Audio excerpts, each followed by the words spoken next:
contributed for the war against Persia by Athens' allies. The war had gone so well, not all the money was needed.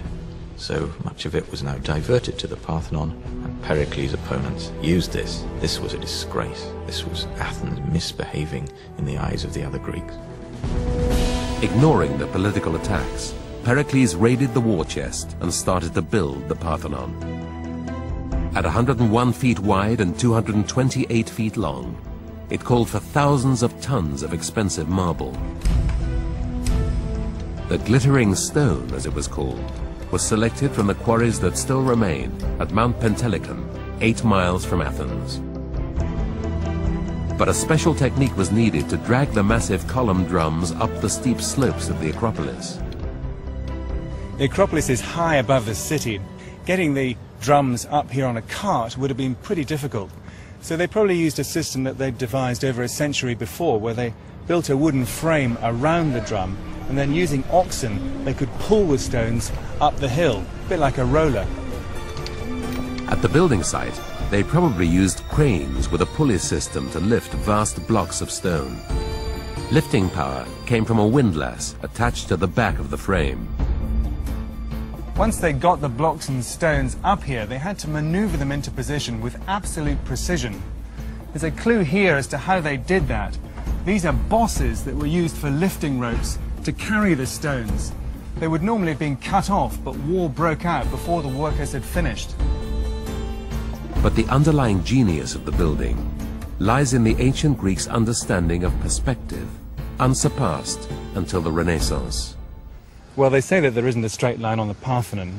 It's not exactly true, but certainly lines that you'd think should be straight aren't. The architrave along the top, for example, is 2.5 inches higher in the middle than at either side. At every stage, the builders countered each optical distortion to make this temple appear to be perfect. Down here at the base, you can actually see that deviation from the horizontal. There's a very subtle rise along the step line here towards the middle, which drops off at the far side, and that gives us the impression from a distance of a perfect straight line. They created the columns with the same minute attention to detail. On the outside of the building, all these exterior columns slope inwards a bit, and they did that really to help build the grandeur of the design, that feeling of elegance. And they did that by cutting the top surface of the bottom drum so that it sloped inwards perceptibly. Here on the corner, of course, the bottom drum is turned slightly, so the corner column rises up on a diagonal with extraordinary precision right up towards the center of the building. The Greek builders addressed every detail. You might have thought these great stone blocks weren't moving anywhere, but the ancient Greeks did use cramps to hold them together. This is one of the original ancient iron cramps and the actual hole that it came from that's been recently excavated. And it would have sat in here like this, filled with molten lead, which then set, holding those blocks together. In fact, the cramps don't carry a lot of force in everyday use. But in the case of an earthquake, these cramps would have helped just to hold the stones together. Maybe that's one of the reasons that the building's still here today.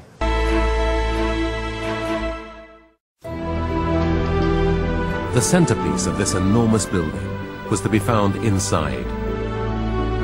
Here, Phidias designed the most lavish and impressive statue. It depicted the goddess Athena, to whom the building was dedicated. It was a masterpiece of ivory and gold.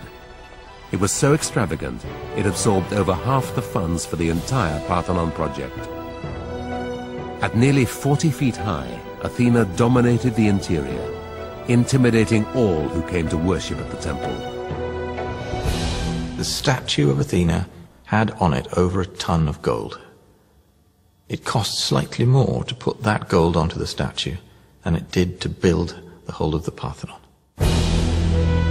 A stunning frieze, 524 feet long, depicted the annual procession in honor of Athena.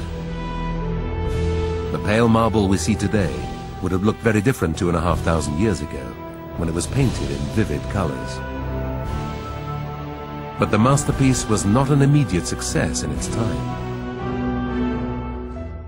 Pericles' opponents said he was dressing the Parthenon up like a pretentious woman, a slur both on his building and on his partner Aspasia, born outside the Athens elite.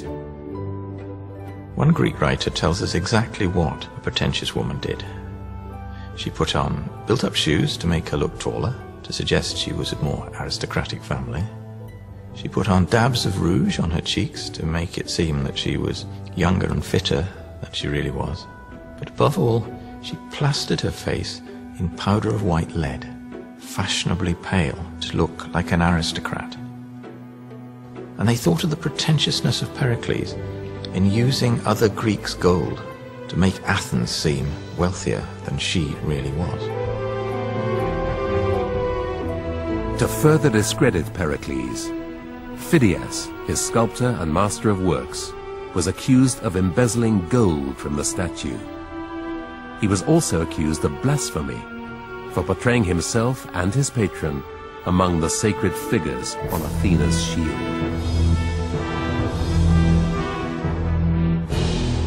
A scandal for a few years in its own time, the Parthenon is now a landmark of architectural excellence for all time.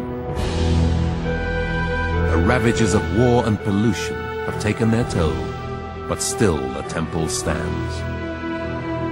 The Parthenon is a huge statement of a building, what you might call an iconic structure. It's a coming together of understanding of stone and rock and how to use it and work it, and of geometry and shape and form, something that really wasn't achieved again for thousands of years. These 7 wonders of ancient Greece are the legacy of one of the greatest civilizations. They showed mankind the imagination and inventiveness, the courage and conviction to lead architecture into the modern world.